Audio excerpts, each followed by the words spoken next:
In this video, I'm going to talk to you about the key steps that we use to really create a production plan with you and why each individual component is so important. And so I really think that you're going to like this because this will help us to align. Let me take you through the steps.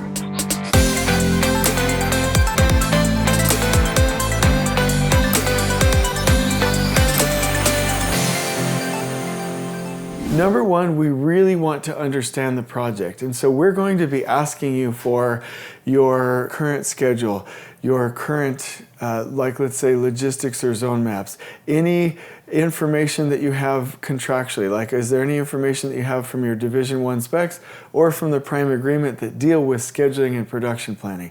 We want the drawings, the specifications, and really any information for us to understand the project. So what we'll do is we'll aggregate that, but we're focused on listening to you. We need to know your plan, because if it becomes our plan or somebody else's plan, it really doesn't work. So the first thing we're going to do is ask you for all that information so that we can listen to you first. Number two, we're going to study the drawings, and our lean engineers and managers are trained to go through and do a page flip one by one and to highlight like one-off areas like stairs and elevators and the service entry section on level 1, and to understand, oh hey, on level 3 there's an overhang, so you'll have high base shoring. Things like that that are crucial for us to understand as a part of the overall project plan. What we'd like to ask you to do as well is to tell us if there's anything that you're particularly worried about as we highlight and circle those drawings and do that review. Number three, we really like to put together, or let's say host a builder review. And what that means is that we're going to ask you and your project team to literally do a brain dump for us and say, these are all the things that are important, and these are the things that you LeanTakt and Elevate should know. If you don't have somebody on site, like if we're engaged with you and there's not an on-site superintendent, not an on-site project manager, Kevin and I will do that builder review with the team. But really this is all about getting the vision, because you are the builder and we are here to support you with the system. I want that to be clear. We honor and respect you as the builder. We're attempting to bring the systems up to your level. So that's always a crucial component. Number four, we really want to understand your milestones. Do we have a start milestone and an end milestone? Most likely, you're probably not going to have a start milestone and then just tell the owner where you're going to be. So we need to know what are those parameters so we can work into it. In our production planning, what we're going to want to provide you, meaning from a system standpoint, is your vision, but where the production plan is vetted out, plus enough buffer in that production plan to absorb variation, delays, and impacts, okay? And so we need to know, when is your substantial completion and what are the requirements? When is the final completion? What are the requirements? And when is the financial completion? What that means to us is that we understand up until what date do you personally as the contractor have your general conditions and general requirements covered. Meaning that if you got an extension but they're not paying you for it, we want to know that because we're in the business of trying to make you money. 5, we're going to do a work density analysis. And this is kind of crazy. In takt planning, you will have your program, your projects, your phases, your zones, and your micro zones. And between phases and zones, you might have an area, which is really like a print area or a view. And typically you would align like an area board or like a floorboard to that to provide information for anybody in that area that's working in that area on the zones. So again, programs, projects, phases, areas, zones, micro zones. And we are going to want to identify the right phasing and then identify the right zoning.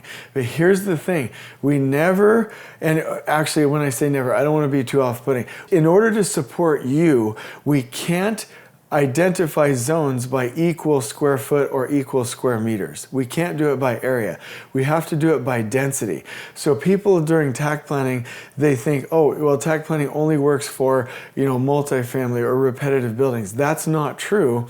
Because if you're going through like a school, for instance, right, and you've got the entry lobby, and then you've got offices, then you've got classrooms, you've got all these different types of things, right, and a mechanical room.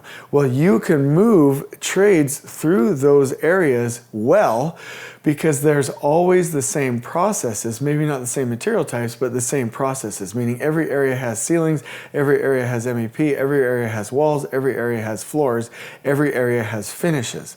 So it doesn't matter what the material types are, but it matters how much work there is in each zone. So going back to the school analogy, if you are zoning that, the entry lobby may be like a little bit of a smaller zone. Then the office is smaller. Then you get into the classrooms, they're bigger because they're less dense, less complicated. Mechanical room, maybe it gets really small. In open space, it gets big, right? So that each trade can experience a similar amount of work as they go zone by zone by zone. So we will do a work density analysis of your mechanical, electrical, plumbing, your architectural, your structural drawings with you. And what we want to encourage you to do, please, is to be open to smaller zones and to be open to really getting dynamic and thinking about the path of construction, how work is put into place, and how we could zone it to where it's leveled. 6, we're going to be providing draft iterations, because if you created the sequence with us for a phase, or we did it through a pull plan, and we've gone through and identified zoning with a work density analysis, we are going to provide you with different iterations, different options for how you could approach this project. We're not attempting to shove this on you. We're not ignoring the work that you've done. We're here to give you more options so that you can decide.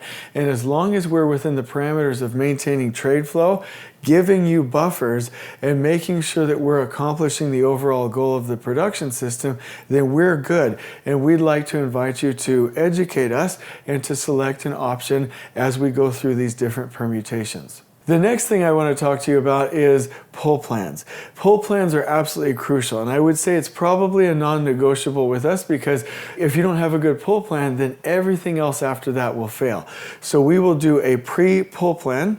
That means we will literally review with you what we're going to pull, what the milestone is, and we'll make sure that we're working with you to set up the trades so they can come to the pull plan. Second, we will get a zoning proposal put together that will suggest different options for the trades when we do the pull plan for how many zones we can have, which will adjust your speed.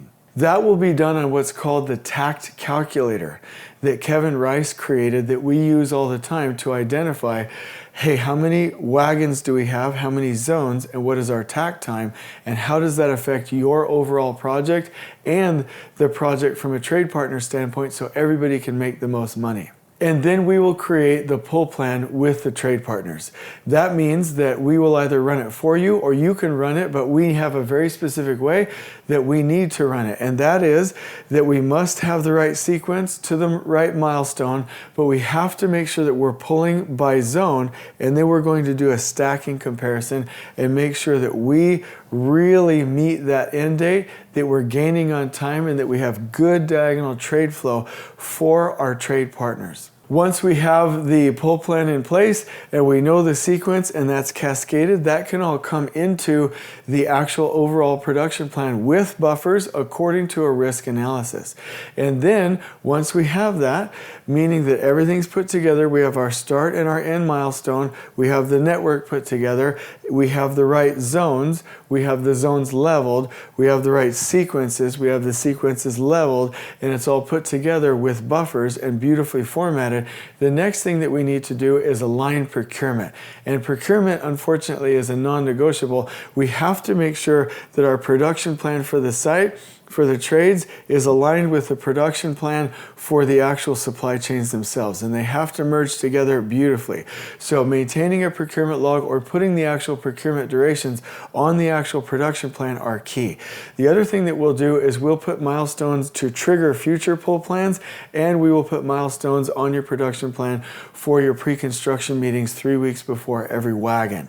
And so this is really the development of the production plan from which everything else will be taken. And so what we're asking for is participation throughout this process, having an open mind to look at it from a time by location format, and to make sure that we have real-time updates. If something changes here or in the field, we need to change that and simulate that on the production plan so that we can do it according to production principles, which will keep you out of a downward productivity spiral. So these are the asks when it comes to a production plan, and you will end up with a macro level master schedule, pull plans, your norm level production plan, which is what I'm talking about here, and the 6-week look aheads, weekly work plans, and day plans that will all feed into this Takt and Last Planner system. And if you need help, let me know. Let our team know. We're really good at facilitating this, and we're really good at helping. Now, let me just say one thing. This process is very key. It has to go from macro to pull plan to norm to look ahead to weekly work plan to day plan, all aligned. It can't go CPM to Takt to pull plan back to CPM, CPM filter, trades creating their weekly work plan from whole cloth, then back into the P6, out, or CPM rather, and then out to a printout, and then out to the field. Like, that whole CPM chain is broken. What we're going to have to do to make this work is macro level takt plan, pull plan, norm level production plan, then the 6-week look ahead, weekly work plan, and day plans filter from that. And if you need a CPM export, it exports from the norm level takt plan. So we can't get that mixed in there, or else it will cause problems. So if you want to vet out a specific workflow that works for you and your team, please just let us know. But this is where we need to hash this out so that we're really on the right track and on the same page. I hope you've enjoyed this video. On we go.